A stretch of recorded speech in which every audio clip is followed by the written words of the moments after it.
ആകാശവാണി മൻ കി ബാത്ത് അഥവാ മനസ്സ് പറയുന്നത് എന്ന പരിപാടിയിൽ പ്രധാനമന്ത്രി ശ്രീ നരേന്ദ്രമോദി രാജ്യത്തെ ജനങ്ങളോട് സംസാരിച്ചതിന്റെ മലയാള പരിഭാഷ ഇപ്പോൾ കേൾക്കാം. എൻ്റെ പ്രിയപ്പെട്ട നാട്ടുകാരെ, നമസ്കാരം. 2025 വന്നെത്തിയിരിക്കുന്നു. നമ്മുടെ വാതിലിൽ മുട്ടിക്കൊണ്ടിരിക്കുന്നു.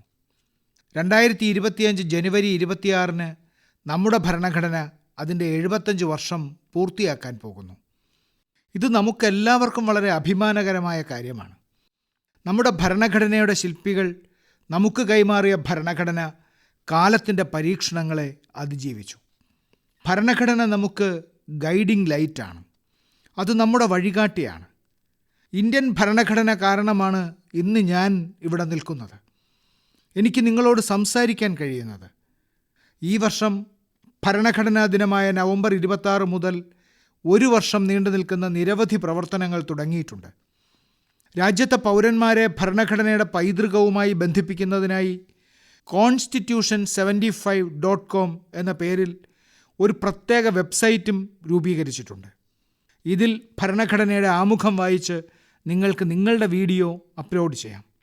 നിങ്ങൾക്ക് വിവിധ ഭാഷകളിൽ ഭരണഘടന വായിക്കാനും ഭരണഘടനയെക്കുറിച്ച് ചോദ്യങ്ങൾ ചോദിക്കാനും കഴിയും. മൻ കി ബാത്തിൻ്റെ ശ്രോതാക്കളോടും സ്കൂളിൽ പഠിക്കുന്ന കുട്ടികളോടും കോളേജുകളിൽ പോകുന്ന യുവാക്കളോടും ഈ വെബ്സൈറ്റ് സന്ദർശിച്ച് അതിൻ്റെ ഭാഗമാകാൻ ഞാൻ അഭ്യർത്ഥിക്കുന്നു.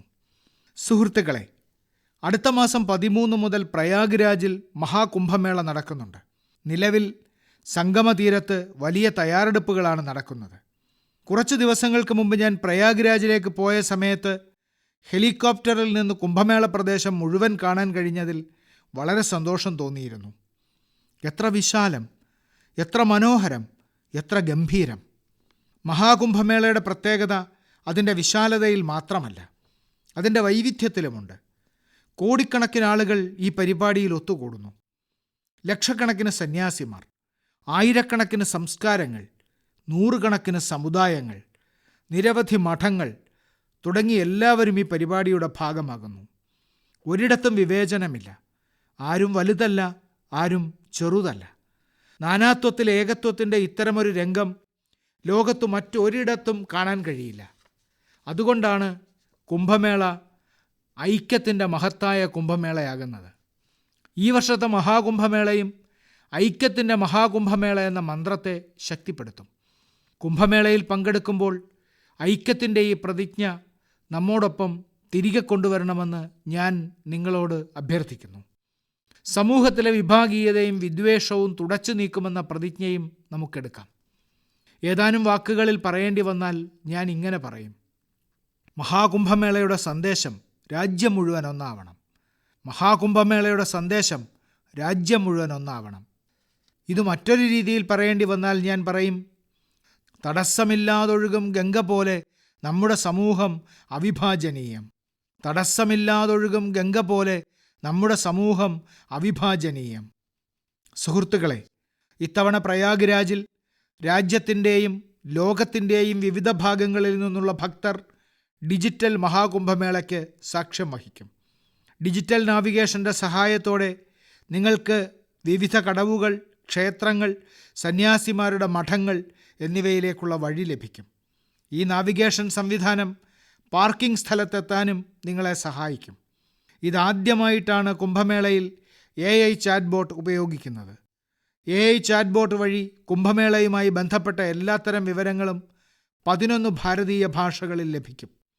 ഈ ചാറ്റ്ബോട്ട് ഉപയോഗിച്ച് ടെക്സ്റ്റ് ടൈപ്പ് ചെയ്യുന്നതിലൂടെയോ സംസാരിക്കുന്നതിലൂടെയോ ആർക്കും ഏതു തരത്തിലുള്ള സഹായവും ആവശ്യപ്പെടാം. മേള നടക്കുന്ന പ്രദേശം മുഴുവൻ AI പവേർഡ് ക്യാമറകൾ ഉപയോഗിച്ച് കവർ ചെയ്യുന്നു. കുംഭമേളയിൽ ആരെങ്കിലും തൻ്റെ പരിചയക്കാരനിൽ നിന്ന് വേർപിരിയുകയാണെങ്കിൽ ഈ ക്യാമറകൾ അവരെ കണ്ടെത്താൻ സഹായിക്കും. ഭക്തർക്ക് digital lost and found centre സൗകര്യവും ലഭിക്കും. സർക്കാർ അംഗീകരിച്ച ടൂർ പാക്കേജുകൾ, താമസം, ഹോം സ്റ്റേകൾ എന്നിവയെക്കുറിച്ചുള്ള വിവരങ്ങളും തീർത്ഥാടകർക്ക് മൊബൈലിൽ നൽകും. മഹാകുംഭമേളയ്ക്ക് പോകുകയാണെങ്കിൽ നിങ്ങളും ഈ സൗകര്യങ്ങൾ പ്രയോജനപ്പെടുത്തുക. മാത്രമല്ല, നിങ്ങൾ #ഏകതാ കാ മഹാകുംഭിനോടൊപ്പം സെൽഫി തീർച്ചയായും അപ്ലോഡ് ചെയ്യുക. സുഹൃത്തുക്കളെ, മൻ കി ബാത്തിൽ അതായത് MKBയിൽ നമ്മളിപ്പോൾ KTBയെക്കുറിച്ച് സംസാരിക്കും. മുതിർന്നവർക്കിടയിൽ പലർക്കും KTBയെക്കുറിച്ച് അറിയില്ല. എന്നാൽ കുട്ടികളോട് ചോദിക്കൂ, KTB അവർക്കിടയിൽ വളരെ സൂപ്പർ ഹിറ്റാണ്. KTB എന്നാൽ ക്രിഷ് ത്രിഷ് ബാൾട്ടിബോയ്. കുട്ടികളുടെ പ്രിയപ്പെട്ട ആനിമേഷൻ സീരീസിനെ കുറിച്ച് നിങ്ങൾക്കറിയാമായിരിക്കും. അതിൻ്റെ പേര് KTB ഭാരത് ഹേ ഹം എന്നാണ്. ഇപ്പോൾ അതിൻ്റെ 2ാം സീസണും എത്തിയിരിക്കുന്നു. അധികം ചർച്ച ചെയ്യപ്പെടാത്ത ഭാരത സ്വാതന്ത്ര്യ സമരത്തിലെ നായകന്മാരെയും നായികമാരെയും കുറിച്ച് ഈ 3 ആനിമേഷൻ കഥാപാത്രങ്ങൾ നമ്മോട് പറയുന്നു. അടുത്തിടെ ഗോവയിൽ നടന്ന ഇൻ്റർനാഷണൽ ഫിലിം ഫെസ്റ്റിവൽ ഓഫ് ഇന്ത്യയിൽ KTBയുടെ സീസൺ 2 വളരെ സവിശേഷമായ ശൈലിയിൽ അവതരിപ്പിച്ചു. ഈ പരമ്പര പല ഭാരതീയ ഭാഷകളിൽ മാത്രമല്ല വിദേശ ഭാഷകളിലും സംപ്രേഷണം ചെയ്യപ്പെടുന്നു എന്നതാണ് ഏറ്റവും അഭിമാനകരമായ കാര്യം. ദൂരദർശനിലും മറ്റ് OTT പ്ലാറ്റ്ഫോമുകളിലും ഇത് കാണാൻ കഴിയും. സുഹൃത്തുക്കളെ, നമ്മുടെ ആനിമേഷൻ സിനിമകളുടെയും സാധാരണ സിനിമകളുടെയും TV സീരിയലുകളുടെയും ജനപ്രീതി ഭാരതത്തിൻ്റെ സർഗാത്മക വ്യവസായത്തിന് എത്രമാത്രം സാധ്യതകളുണ്ടെന്ന് കാണിക്കുന്നു. ഈ വ്യവസായം രാജ്യത്തിൻ്റെ പുരോഗതിയിൽ വലിയ സംഭാവന നൽകുന്നുവെന്ന് മാത്രമല്ല, നമ്മുടെ സമ്പദ് വ്യവസ്ഥയെ പുതിയ ഉയരങ്ങളിലേക്ക് കൊണ്ടുപോവുകയും ചെയ്യുന്നു. നമ്മുടെ സിനിമ വിനോദ വ്യവസായം വളരെ വലുതാണ്. രാജ്യത്തെ പല ഭാഷകളിലും സിനിമകൾ നിർമ്മിക്കപ്പെടുകയും ക്രിയേറ്റീവ് കണ്ടന്റ് സൃഷ്ടിക്കപ്പെടുകയും ചെയ്യുന്നു. ഏക് ഭാരത് ശ്രേഷ്ഠ ഭാരത് എന്ന വികാരത്തെ ശക്തിപ്പെടുത്തിയതിനാൽ നമ്മുടെ സിനിമ വിനോദ വ്യവസായത്തെയും ഞാൻ അഭിനന്ദിക്കുന്നു. സുഹൃത്തുക്കളെ, 2024 നമ്മൾ സിനിമാ മേഖലയിലെ പല മഹാരഥന്മാരുടെയും 100ാം ജന്മദിനം ആഘോഷിക്കുകയാണ്. ഈ വ്യക്തികളാണ് ഭാരതീയ സിനിമയ്ക്ക് ലോകതലത്തിൽ അംഗീകാരം നേടിത്തന്നത്. രാജ് കപൂർ ഭാരതത്തിൻ്റെ മൃദുശക്തിയെ ലോകത്തിന് പരിചയപ്പെടുത്തിയത് സിനിമകളിലൂടെയാണ്. എല്ലാ ഹൃദയങ്ങളെയും സ്പർശിക്കുന്ന മാന്ത്രികത റാഫി സാഹിബിൻ്റെ ശബ്ദത്തിലുണ്ടായിരുന്നു. അദ്ദേഹത്തിൻ്റെ ശബ്ദം അത്ഭുതകരമായിരുന്നു. ഭക്തിഗാനങ്ങളോ പ്രണയഗാനങ്ങളോ നൊമ്പരമുണർത്തുന്ന ഗാനങ്ങളോ ആകട്ടെ, തൻ്റെ ശബ്ദം കൊണ്ട് എല്ലാ വികാരങ്ങളെയും അദ്ദേഹം ജീവനുള്ളതാക്കി. ഇന്നും യുവതലമുറ അദ്ദേഹത്തിൻ്റെ ഗാനങ്ങൾ അതേ തീവ്രതയോടെ കേൾക്കുന്നു എന്നതിൽ നിന്ന് ഒരു കലാകാരനെന്ന നിലയിൽ അദ്ദേഹത്തിൻ്റെ മഹത്വം അളക്കാൻ കഴിയും. ഇതാണ് കാലാതീതമായ കലയുടെ സ്വത്വം. അക്കിനേനി നാഗേശ്വര റാവു തെലുങ്ക് സിനിമയെ പുതിയ ഉയരങ്ങളിലെത്തിച്ചു. അദ്ദേഹത്തിൻ്റെ സിനിമകൾ ഭാരതീയ പാരമ്പര്യവും മൂല്യങ്ങളും വളരെ നന്നായി അവതരിപ്പിച്ചു. തപൻ സിൻഹയുടെ സിനിമകൾ സമൂഹത്തിന് പുതിയ കാഴ്ചപ്പാട് നൽകി. അദ്ദേഹത്തിൻ്റെ സിനിമകളിൽ സാമൂഹിക ബോധത്തിൻ്റെയും ദേശീയ ഐക്യത്തിൻ്റെയും സന്ദേശം അടങ്ങിയിരുന്നു. ഈ സെലിബ്രിറ്റികളുടെ ജീവിതം നമ്മുടെ സിനിമാ വ്യവസായത്തിനാകെ പ്രചോദനമാണ്. സുഹൃത്തുക്കളെ, നിങ്ങൾക്ക് മറ്റൊരു സന്തോഷവാർത്ത നൽകാൻ ഞാൻ ആഗ്രഹിക്കുന്നു. ഭാരതത്തിൻ്റെ സർഗാത്മക കഴിവുകൾ ലോകത്തിനു മുന്നിൽ അവതരിപ്പിക്കാനുള്ള ഒരു വലിയ അവസരമാണ് വരുന്നത്. അടുത്ത വർഷം world audio visual entertainment summit, അതായത് വേവ്സ് ഉച്ചകോടി നമ്മുടെ രാജ്യത്ത് ആദ്യമായി സംഘടിപ്പിക്കാൻ പോകുന്നു. ലോകത്തെ വ്യവസായ പ്രമുഖർ ഒത്തുകൂടുന്ന ദാവോസിനെക്കുറിച്ച് നിങ്ങൾ എല്ലാവരും കേട്ടിട്ടുണ്ടാകും. അതുപോലെ വേവ്സ് ഉച്ചകോടിയിൽ ലോകത്തെ മാധ്യമ വിനോദ വ്യവസായ രംഗത്തെ പ്രമുഖരും ക്രിയേറ്റീവ് ലോകത്തെ ആളുകളും ഭാരതത്തിലെത്തും. ഭാരതത്തെ ആഗോള ഉള്ളടക്ക നിർമ്മാണത്തിൻ്റെ കേന്ദ്രമാക്കി മാറ്റുന്നതിനുള്ള സുപ്രധാന ചുവടുവയ്പ്പാണ് ഈ ഉച്ചകോടി. ഈ ഉച്ചകോടിയുടെ ഒരുക്കങ്ങളിൽ നമ്മുടെ രാജ്യത്തെ യുവ സൃഷ്ടികർത്താക്കളും ആവേശത്തോടെ പങ്കെടുക്കുന്നുവെന്ന് പറയാൻ എനിക്ക് അഭിമാനമുണ്ട്. $5 ട്രില്യൺ സമ്പദ് വ്യവസ്ഥയിലേക്ക് നാം നീങ്ങുമ്പോൾ നമ്മുടെ ക്രിയേറ്റർ ഇക്കണോമി ഒരു പുതിയ ഊർജം കൊണ്ടുവരുന്നു.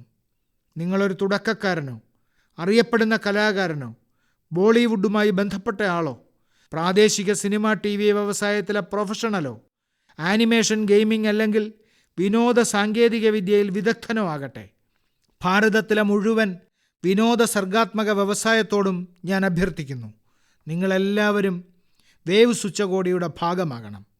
എൻ്റെ പ്രിയപ്പെട്ട നാട്ടുകാരെ, ഇന്ന് ലോകത്തിൻ്റെ എല്ലാ കോണുകളിലും ഭാരതീയ സംസ്കാരത്തിൻ്റെ പ്രകാശം പരക്കുന്നത് എങ്ങനെയെന്ന് നിങ്ങൾക്കെല്ലാവർക്കും അറിയാം.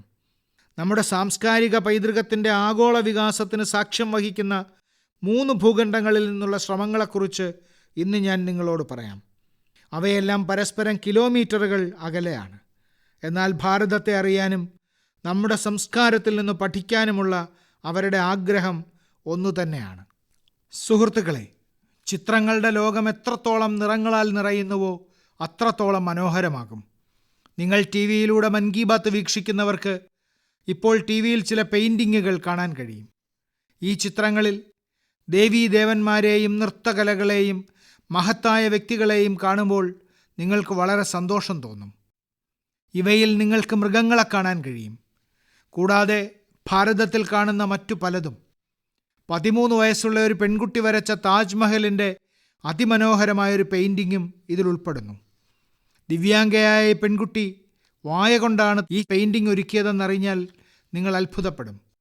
ഏറ്റവും രസകരമായ കാര്യം, ഈ ചിത്രങ്ങൾ നിർമ്മിച്ചവർ ഭാരതത്തിൽ നിന്നുള്ളവരല്ല, ഈജിപ്തിൽ നിന്നുള്ള വിദ്യാർത്ഥികളാണ്. ഏതാനും ആഴ്ചകൾക്ക് മുമ്പ് ഈജിപ്തിൽ നിന്നുള്ള 23,000-ഓളം വിദ്യാർത്ഥികൾ ഒരു പെയിൻറ്റിംഗ് മത്സരത്തിൽ പങ്കെടുത്തു. അവിടെ ഭാരതത്തിൻ്റെ സംസ്കാരവും ഇരു രാജ്യങ്ങളും തമ്മിലുള്ള ചരിത്രബന്ധവും പ്രതിപാദിക്കുന്ന ചിത്രങ്ങൾ തയ്യാറാക്കേണ്ടിയിരുന്നു. ഈ മത്സരത്തിൽ പങ്കെടുത്ത എല്ലാ യുവാക്കളെയും ഞാൻ അഭിനന്ദിക്കുന്നു. അവരുടെ സർഗാത്മകതയെ എത്ര പ്രശംസിച്ചാലും മതിയാകില്ല. സുഹൃത്തുക്കളെ, തെക്കേ അമേരിക്കയിലെ ഒരു രാജ്യമാണ് പരാഗ്വേ. അവിടെ താമസിക്കുന്ന ഭാരതീയരുടെ എണ്ണം 1000 വരില്ല. പരാഗ്വേയിൽ അത്ഭുതകരമായ ഒരു ശ്രമമാണ് നടക്കുന്നത്. എറിക്ക ഹ്യൂബർ അവിടെയുള്ള ഭാരത എംബസിയിൽ സൗജന്യ ആയുർവേദ കൺസൾട്ടേഷൻ നൽകുന്നു. ഇന്ന് ആയുർവേദ ഉപദേശം തേടി നാട്ടുകാരും വലിയ തോതിൽ അവരെ സമീപിക്കുന്നു. എറിക്ക ഹ്യൂബർ എഞ്ചിനീയറിംഗ് ആണ് പഠിച്ചതെങ്കിലും അവളുടെ മനസ്സ് ആയുർവേദത്തിലായിരുന്നു. ആയുർവേദവുമായി ബന്ധപ്പെട്ട കോഴ്സുകൾ ചെയ്തിരുന്ന അവർ കാലക്രമേണ അതിൽ പ്രാവീണ്യം നേടി. സുഹൃത്തുക്കളെ, ലോകത്തിലെ ഏറ്റവും പഴക്കമുള്ള ഭാഷ തമിഴാണെന്നതും ഓരോ ഭാരതീയനും അതിൽ അഭിമാനിക്കുന്നുവെന്നതും നമുക്ക് അഭിമാനകരമായ കാര്യമാണ്. ലോകമെമ്പാടുമുള്ള രാജ്യങ്ങളിൽ ഇത് പഠിക്കുന്ന ആളുകളുടെ എണ്ണം തുടർച്ചയായി വർദ്ധിച്ചുകൊണ്ടിരിക്കുകയാണ്. കഴിഞ്ഞ മാസം അവസാനം ഫിജിയിൽ ഭാരത സർക്കാരിൻ്റെ സഹായത്തോടെ തമിഴ് ടീച്ചിംഗ് പ്രോഗ്രാം ആരംഭിച്ചു. കഴിഞ്ഞ 80 വർഷത്തിനിടെ ആദ്യമായാണ് തമിഴ് ഭാഷയിൽ പരിശീലനം ലഭിച്ച അധ്യാപകർ ഫിജിയിൽ ഈ ഭാഷ പഠിപ്പിക്കുന്നത്. ഇന്ന് ഫിജിയൻ വിദ്യാർത്ഥികൾ തമിഴ് ഭാഷയും സംസ്കാരവും പഠിക്കാൻ വലിയ താല്പര്യം കാണിക്കുന്നു എന്നറിഞ്ഞതിൽ എനിക്കേറെ സന്തോഷമുണ്ട്. സുഹൃത്തുക്കളെ, ഈ കാര്യങ്ങൾ, ഈ സംഭവങ്ങൾ വെറും വിജയഗാഥകൾ മാത്രമല്ല, നമ്മുടെ സാംസ്കാരിക പൈതൃകത്തിൻ്റെ കഥകൾ കൂടിയാണ്. ഈ ഉദാഹരണങ്ങൾ നമ്മിൽ അഭിമാനം നിറയ്ക്കുന്നു. കല മുതൽ ആയുർവേദം വരെയും ഭാഷ മുതൽ സംഗീതം വരെയും ലോകത്ത് തരംഗമായി കൊണ്ടിരിക്കുന്ന ഒരുപാട് കാര്യങ്ങൾ ഭാരതത്തിലുണ്ട്. സുഹൃത്തുക്കളെ, ഈ ശൈത്യകാലത്ത് കായികവും കായികക്ഷമതയുമായി ബന്ധപ്പെട്ട നിരവധി പ്രവർത്തനങ്ങൾ രാജ്യത്തുടനീളം നടക്കുന്നു. ആളുകൾ ഫിറ്റ്നസ് അവരുടെ ദിനചര്യയുടെ ഭാഗമാക്കുന്നതിൽ എനിക്ക് സന്തോഷമുണ്ട്. കാശ്മീരിലെ സ്കീയിങ് മുതൽ ഗുജറാത്തിൽ പട്ടം പറത്തൽ വരെ എല്ലായിടത്തും കായികാവേശമാണ് കാണുന്നത്. #Sunday on cycle, #cycling Tuesday തുടങ്ങിയ പ്രചാരണങ്ങൾ വഴി സൈക്ലിംഗ് പ്രോത്സാഹിപ്പിക്കുന്നു. സുഹൃത്തുക്കളെ, നമ്മുടെ രാജ്യത്ത് വരാനിരിക്കുന്ന മാറ്റത്തിൻ്റെയും യുവസുഹൃത്തുക്കളുടെ ആവേശത്തിൻ്റെയും അഭിനിവേശത്തിൻ്റെയും പ്രതീകമായ ഒരതുല്യമായ കാര്യം ഞാൻ നിങ്ങളോട് പറയാൻ ആഗ്രഹിക്കുന്നു. നമ്മുടെ ബസ്തറിൽ ഒരതുല്യ ഒളിമ്പിക്സ് ആരംഭിച്ചതായി നിങ്ങൾക്കറിയാമോ? അതെ, ആദ്യമായി നടന്ന ബസ്തർ ഒളിമ്പിക്സോടെ ബസ്തറിൽ ഒരു പുതിയ വിപ്ലവം പിറവിയെടുക്കുകയാണ്. ബസ്തർ ഒളിമ്പിക്സ് എന്ന സ്വപ്നം യാഥാർത്ഥ്യമായത് എന്നെ സംബന്ധിച്ചിടത്തോളം ഏറെ സന്തോഷം നൽകുന്ന കാര്യമാണ്. ഒരിക്കൽ മാവോയിസ്റ്റ് ആക്രമണത്തിന് സാക്ഷ്യം വഹിച്ച ഒരു പ്രദേശത്താണ് ഇത് സംഭവിക്കുന്നതെന്നറിയുമ്പോൾ നിങ്ങൾക്കും സന്തോഷമാകും. ബസ്തർ ഒളിമ്പിക്സിൻ്റെ ചിഹ്നങ്ങൾ ഫോറസ്റ്റ് ബഫല്ലോ അഥവാ കാട്ടുപോത്ത്, പഹാരി മൈന അഥവാ കാട്ടുമൈന എന്നിവയാണ്. ബസ്തറിൻ്റെ സമ്പന്നമായ സംസ്കാരത്തിൻ്റെ ഒരു നേർക്കാഴ്ചയാണ് ഇത് കാണിക്കുന്നത്. ഈ ബസ്തർ ഖേൽ മഹാകുംഭമേളയുടെ അടിസ്ഥാന മന്ത്രം ഇതാണ്: കർസായ്ത്ത ബസ്തർ, ബർസായ്ത്ത ബസ്തർ. അതായത് ബസ്തർ കളിക്കും, ബസ്തർ ജയിക്കും. 7 ജില്ലകളിൽ നിന്നായി 1,65,000 കളിക്കാർ ആദ്യമായി ബസ്തർ ഒളിമ്പിക്സിൽ പങ്കെടുത്തു. ഇത് വെറുമൊരു കണക്കല്ല, ഇത് നമ്മളുടെ യുവാക്കളുടെ നിശ്ചയദാർഢ്യത്തിൻ്റെ കഥയാണ്. അത്ലറ്റിക്സ്, അമ്പെയ്ത്ത്, ബാഡ്മിൻ്റൺ, ഫുട്ബോൾ, ഹോക്കി, ഭാരോദ്വഹനം, കരാട്ടെ, കബഡി, ഖോഖോ, വോളിബോൾ എല്ലാ കായിക ഇനങ്ങളിലും നമ്മുടെ യുവാക്കൾ തങ്ങളുടെ കഴിവ് തെളിയിച്ചിട്ടുണ്ട്. കാരി കശ്യപിൻ്റെ കഥ എന്നെ വളരെയധികം പ്രചോദിപ്പിക്കുന്നു. ഒരു ചെറിയ ഗ്രാമത്തിൽ നിന്നുള്ള കാരി അമ്പെയ്ത്തിൽ വെള്ളി മെഡൽ നേടിയിട്ടുണ്ട്. അവൾ പറയുന്നു, ബസ്തർ ഒളിമ്പിക്സ് ഞങ്ങൾക്ക് കളിസ്ഥലം മാത്രമല്ല, ജീവിതത്തിൽ മുന്നോട്ടു പോകാനുള്ള അവസരവും നൽകി. സുഖ്മയിലെ പായൽ കവാസിയുടെ വാക്കുകൾ നൽകുന്ന പ്രചോദനവും ചെറുതല്ല. ജാവലിൻ ത്രോയിൽ സ്വർണ്ണ മെഡൽ നേടിയ പായൽ പറയുന്നു, അച്ചടക്കവും കഠിനാധ്വാനവും കൊണ്ട് ഒരു ലക്ഷ്യവും അസാധ്യമല്ല. സുഖ്മയിലെ ദോർണാപ്പാലിലെ പുനേം സന്നയുടെ കഥ നവഭാരതത്തിൻ്റെ പ്രചോദനാത്മക കഥയാണ്. ഒരു കാലത്ത് നക്സലൈറ്റ് സ്വാധീനത്തിൽപ്പെട്ടിരുന്ന പുനേം ഇന്ന് വീൽചെയറിൽ ഓടി നടന്ന് മെഡലുകൾ നേടുകയാണ്. അദ്ദേഹത്തിൻ്റെ ധൈര്യവും ആത്മവിശ്വാസവും എല്ലാവർക്കും പ്രചോദനമാണ്. കൊടഗാവിലെ അമ്പെയ്ത്ത് താരം രഞ്ജു സോറിയെ ബസ്തർ യൂത്ത് ഐക്കൺ ആയി തെരഞ്ഞെടുത്തു. വിദൂര പ്രദേശങ്ങളിലെ യുവാക്കൾക്ക് ദേശീയ തലത്തിലെത്താൻ ബസ്തർ ഒളിമ്പിക്സ് അവസരം നൽകുന്നുവെന്ന് അദ്ദേഹം വിശ്വസിക്കുന്നു.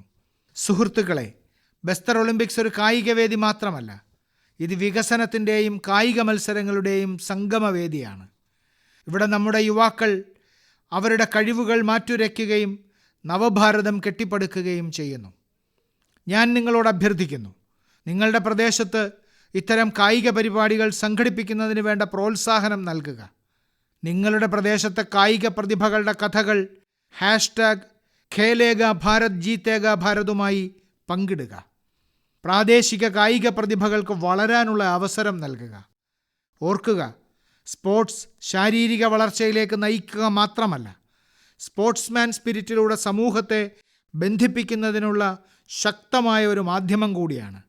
അതിനാൽ ധാരാളം കളിക്കുക, കളിയിലൂടെ പ്രശോഭിക്കുക. എൻ്റെ പ്രിയപ്പെട്ട നാട്ടുകാരെ, ഭാരതത്തിൻ്റെ 2 വലിയ നേട്ടങ്ങൾ ഇന്ന് ലോകത്തിൻ്റെ ശ്രദ്ധ ആകർഷിക്കുന്നു. ഇത് കേട്ട് നിങ്ങൾക്കും അഭിമാനിക്കാം. ഈ 2 വിജയങ്ങളും കൈവരിച്ചത് ആരോഗ്യരംഗത്താണ്. ഇതിലാദ്യത്തേത് മലേറിയയ്ക്കെതിരായ പോരാട്ടത്തിൽ. 4000 വർഷമായി മലേറിയ മനുഷ്യരാശിക്ക് വലിയ വെല്ലുവിളിയാണ്. സ്വാതന്ത്ര്യം ലഭിക്കുമ്പോൾ ആരോഗ്യരംഗത്ത് നമുക്കുണ്ടായിരുന്ന ഏറ്റവും വലിയ വെല്ലുവിളികളിൽ ഒന്നായിരുന്നു മലേറിയ. 1 മാസം മുതൽ 5 വയസ്സ് വരെ പ്രായമുള്ള കുട്ടികളെ കൊല്ലുന്ന പകർച്ചവ്യാധികളിൽ മലേറിയ 3ാമതാണ്. ഇന്ന് ഭാരതീയർ ഒരുമിച്ച് ഈ വെല്ലുവിളിയെ ശക്തമായി നേരിട്ടുവെന്ന് എനിക്ക് ഉറപ്പിച്ചു പറയാൻ കഴിയും. ലോകാരോഗ്യ സംഘടനയുടെ റിപ്പോർട്ട് പറയുന്നു, ഭാരതത്തിൽ 2015-നും 2023-നും ഇടയിൽ മലേറിയ കേസുകളുടെ എണ്ണത്തിലും തുടർന്നുണ്ടായ മരണത്തിലും 80% കുറവുണ്ടായി. ഇതൊരു ചെറിയ നേട്ടമല്ല. ജനപങ്കാളിത്തത്തോടെയാണ് ഈ ജയം നേടിയതെന്നതാണ് ഏറ്റവും സന്തോഷകരമായ കാര്യം. ഇത് ഒരു ചെറിയ നേട്ടമല്ല, ജനപങ്കാളിത്തത്തോടെയാണ് ഈ വിജയം നേടിയതെന്നതാണ് ഏറ്റവും സന്തോഷകരമായ കാര്യം. ഭാരതത്തിൻ്റെ ഓരോ കോണിൽ നിന്നും ഓരോ ജില്ലയിൽ നിന്നും എല്ലാ പേരും ഈ പ്രചരണത്തിൻ്റെ ഭാഗമായി.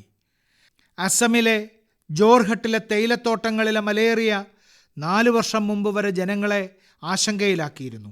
എന്നാൽ തേയിലത്തോട്ട നിവാസികൾ ഒറ്റക്കെട്ടായി ഇതിനെ തുടച്ചു നീക്കാൻ ശ്രമിച്ചപ്പോൾ വലിയ തോതിൽ വിജയം കണ്ടു.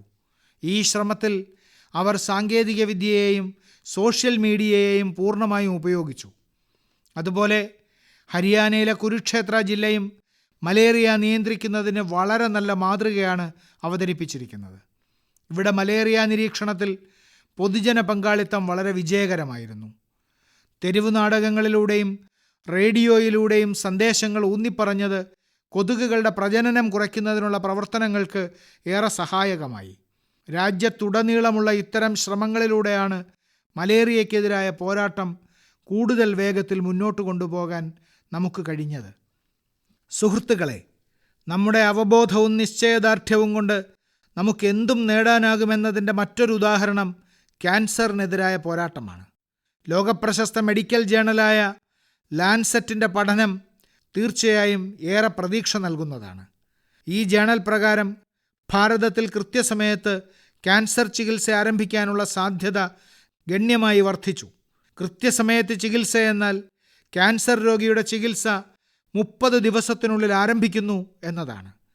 ആയുഷ്മാൻ ഭാരത് യോജന ഇതിൽ വലിയ പങ്ക് വഹിച്ചു. ഈ പദ്ധതി മൂലം 90% ക്യാൻസർ രോഗികൾക്കും കൃത്യസമയത്ത് ചികിത്സ ആരംഭിക്കാൻ കഴിഞ്ഞു. പണ്ട് പണമില്ലാത്തതിനാൽ പാവപ്പെട്ട രോഗികൾ ക്യാൻസർ പരിശോധനകളെയും ചികിത്സയെയും ഭയപ്പെട്ടിരുന്നു. എന്നാൽ ഇപ്പോൾ ആയുഷ്മാൻ ഭാരത് യോജന അവർക്ക് വലിയ പിന്തുണയായി മാറിയിരിക്കുന്നു. ഇപ്പോൾ അവർ ചികിത്സിക്കാൻ സ്വയം മുന്നിട്ടിറങ്ങുകയാണ്. ആയുഷ്മാൻ ഭാരത് യോജന ക്യാൻസർ ചികിത്സയിലെ സാമ്പത്തിക പ്രശ്നങ്ങൾ ഒരു പരിധിവരെ കുറച്ചു. ഇന്ന് ക്യാൻസർ ചികിത്സയെക്കുറിച്ച് മുമ്പെന്നത്തെക്കാളും ആളുകൾ കൂടുതൽ അവബോധമുള്ളവരായി മാറിയിരിക്കുന്നു എന്നതാണ് നല്ല കാര്യം. ഈ നേട്ടത്തിൽ നമ്മുടെ ആരോഗ്യ പരിപാലന സംവിധാനത്തിൻ്റെയും ഡോക്ടർമാരുടെയും നഴ്സുമാരുടെയും സാങ്കേതിക ജീവനക്കാരുടെയും എത്രമാത്രം പങ്കാളിത്തമുണ്ടോ അതുപോലെ എൻ്റെ സഹോദരീ സഹോദരന്മാരെ നിങ്ങൾക്കും വലിയ പങ്കുണ്ട്. എല്ലാവരുടെയും ശ്രമങ്ങൾ ക്യാൻസറിനെ പരാജയപ്പെടുത്താനുള്ള ദൃഢനിശ്ചയത്തെ ശക്തിപ്പെടുത്തി. ഈ വിജയത്തിൻ്റെ ക്രെഡിറ്റ് ബോധവൽക്കരണം പ്രചരിപ്പിക്കുന്നതിൽ ഗണ്യമായ സംഭാവന നൽകിയ എല്ലാവർക്കും അവകാശപ്പെട്ടതാണ്. ക്യാൻസറിനെ പ്രതിരോധിക്കാൻ ഒരേ ഒരു മന്ത്രമേ ഉള്ളൂ: അവെയർനെസ്, ആക്ഷൻ, അഷ്വറൻസ്. അവെയർനെസ് എന്നാൽ ക്യാൻസറിനെയും അതിൻ്റെ ലക്ഷണങ്ങളെയും കുറിച്ച് ബോധവാനായിരിക്കുക. ആക്ഷൻ എന്നാൽ സമയബന്ധിതമായ രോഗനിർണയവും ചികിത്സയും. അഷ്വറൻസ് എന്നാൽ രോഗികൾക്ക് എല്ലാ സഹായവും ലഭ്യമാണെന്ന വിശ്വാസമാണ്. നമുക്കൊരുമിച്ച് ക്യാൻസറിനെതിരായ ഈ പോരാട്ടം വേഗത്തിൽ മുന്നോട്ട് കൊണ്ടുപോകാം. കഴിയുന്നത്ര രോഗികളെ സഹായിക്കാം. എൻ്റെ പ്രിയപ്പെട്ട നാട്ടുകാരെ, ഇന്ന് ഞാൻ നിങ്ങളോട് പറയാൻ ആഗ്രഹിക്കുന്നത് ഒഡീഷയിലെ കാലാഹാണ്ടിയിൽ വെള്ളത്തിൻ്റെ ദൗർലഭ്യവും വിഭവ ദൗർലഭ്യവും ഉണ്ടായിരുന്നിട്ടും വിജയത്തിൻ്റെ പുതിയ കഥ എഴുതുന്ന ഒരു ശ്രമത്തെക്കുറിച്ചാണ്. ഇതാണ് കാലാഹാണ്ടിയുടെ പച്ചക്കറി വിപ്ലവം.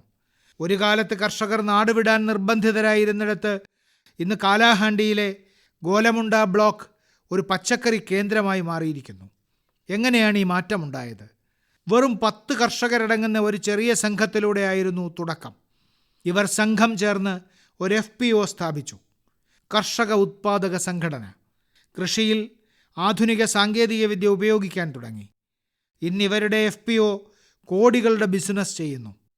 ഇന്ന് 45 സ്ത്രീ കർഷകർ ഉൾപ്പെടെ 200-ലധികം കർഷകർ ഈ FPOയുമായി ബന്ധപ്പെട്ടിരിക്കുന്നു.